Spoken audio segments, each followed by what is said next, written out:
Hari ke-8 Ramadan, Bandara Patimura Ambon masih sepi penumpang.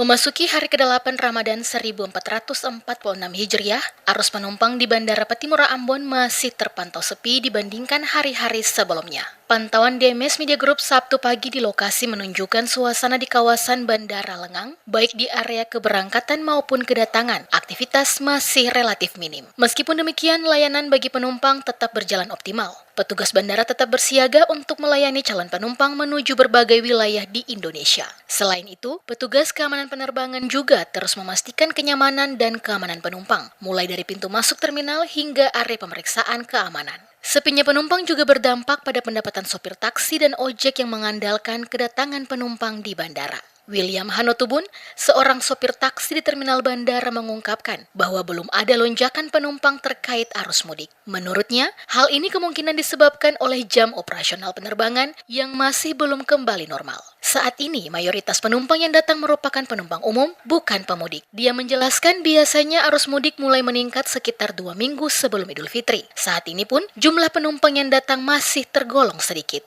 Sementara belum kelihatan arus mudik ya, sementara masih penumpang reguler yang kita karena di bandara ini Patimura masih operasional, pesawatnya masih pagi, masih belum normal seperti biasa di awalnya, dan kita bisa terlihat penumpang seperti biasa, dan nanti biasanya itu pertengahan bulan baru kita bisa lihat arus mudiknya seperti apa.